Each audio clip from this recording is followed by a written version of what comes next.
दोस्तों, क्या तुमने कभी किसी ऐसे इंसान को दोबारा जिंदा होते देखा है जिसकी मौत तुमने अपनी आंखों से देखी हो, जिसे तुमने खुद अपने हाथों से दफनाया हो?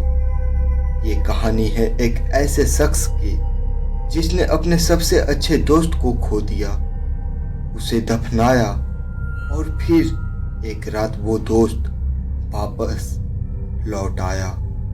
पर लौटकर वो इंसान नहीं बल्कि कोई और था। तो दोस्तों, ये कहानी है कबीर और अर्जुन नाम के दो दोस्त की, जिनकी दोस्ती का मिसाल दी जाती थी।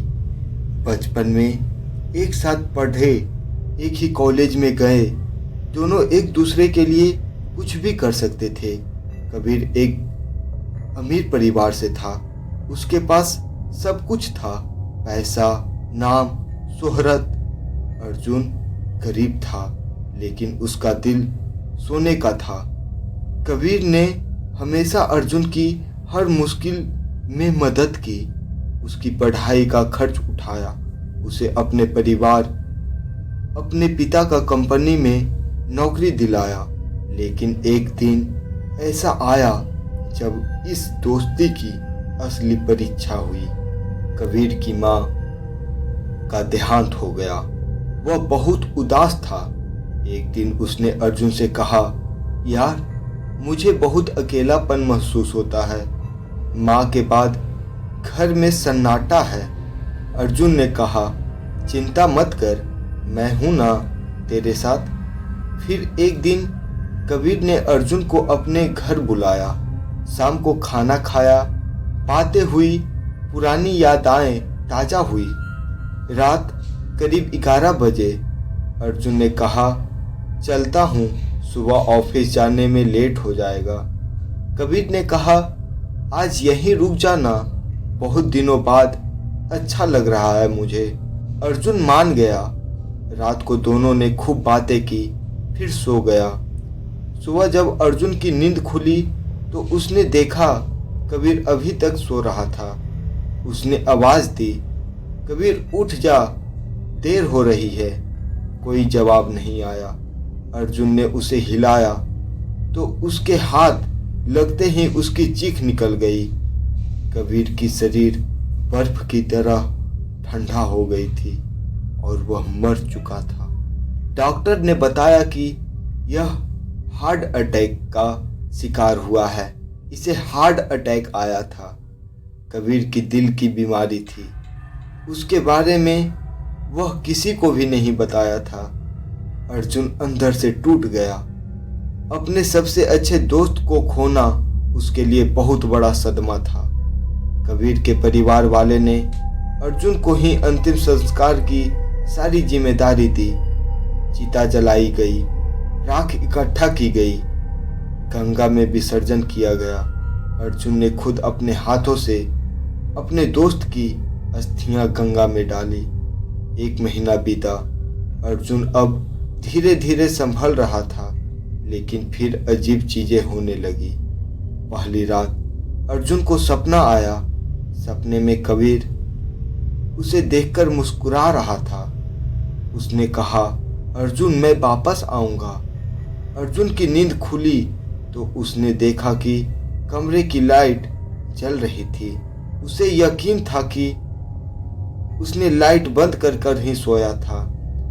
फिर दूसरी रात उसे किचन में बर्तन की आवाज सुनाई दी। उसने जाकर देखा, वहां कोई नहीं था, लेकिन उसका पानी का गिलास टूटा हुआ था। तीसरी रात उसके दरवाजे पर खटखटाहट हुई। उसने दरवाजा खोला, लेकिन यहाँ भी कोई नहीं था। 1 सप्ताह बाद की बात है। रात के 2 बज रहे थे। अर्जुन सोया था। अचानक उसे लगा कि कोई उसे देख रहा है। उसने आंखें खोली तो देखा उसके बिस्तर के पास एक परछाई खड़ी है। वह परछाई धीरे धीरे उसके करीब आ रही थी। अर्जुन चीखना चाहता था, लेकिन आवाज नहीं निकल रही थी। परछाई ने आवाज दी, अर्जुन, मैं वापस आ गया। तूने मुझे भुला दिया ना। आवाज कबीर की थी, लेकिन उस आवाज में कुछ अजीब था।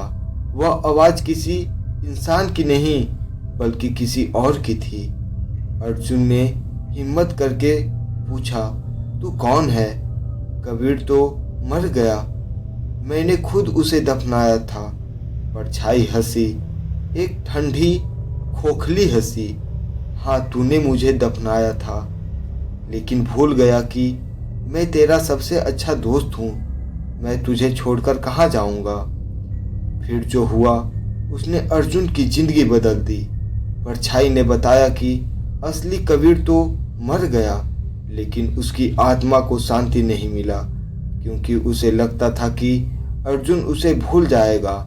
इसीलिए वह वापस आया अपने सबसे अच्छे दोस्त को लेने। अर्जुन ने कहा, प्लीज मुझे मत ले जा, मैं तुझे कभी नहीं भूलूंगा। परछाई बोली, बहुत देर हो चुकी है, अब तू मेरे साथ चलेगा। अगली सुबह अर्जुन के पड़ोसी ने देखा कि उसके घर का दरवाजा खुला है। अंदर जाकर देखा तो अर्जुन फर्श पर पड़ा था। उसकी आंखें खुली थी और चेहरा पर एक अजीब सी मुस्कान थी। उसके हाथ में एक चिट्ठी थी जिस पर लिखा था, मैं अपने दोस्त के साथ जा रहा हूँ हमेशा के लिए, कृपया हमें ढूंढने मत आना। पुलिस ने केस दर्ज किया, लेकिन कुछ पता नहीं चला। आज भी लोग कहते हैं कि उस घर में रात को दो परछाई दिखाई देती है, दो दोस्त जो हमेशा साथ रहेंगे। तो दोस्तों, यह कहानी सिर्फ एक कहानी नहीं है, यह हमें बताती है कि सच्ची दोस्ती मौत के बाद भी नहीं टूटती। लेकिन सवाल यह है कि क्या तुम ऐसे दोस्त हो जो किसी के लिए कुछ भी कर सकते हो? और हाँ, अगर आज रात तुम्हें अपने दरवाजे पर 3 बार खटखटाहट सुनाई दे तो मत खोलना। हो सकता है तुम्हारा कोई पुराना दोस्त तुम्हें लेने आया हो। तो दोस्तों, हमारे चैनल पे आपको ऐसे ही इंटरेस्टेड और मज़ेदार कहानियाँ मिलते रहेंगे, और ऐसे ही डरावनी कहानी को सुनने के लिए आप मेरे चैनल को सब्सक्राइब कर लीजिए और दोस्तों के पास भी शेयर ज़रूर कीजिएगा, क्योंकि उन्हें भी ये कहानी ज़रूर पसंद आएगी। तो फिर मिलेंगे एक ऐसे ही नई वीडियो के साथ। तब तक के लिए राधे राधे, जय माता दी, जय श्री राम।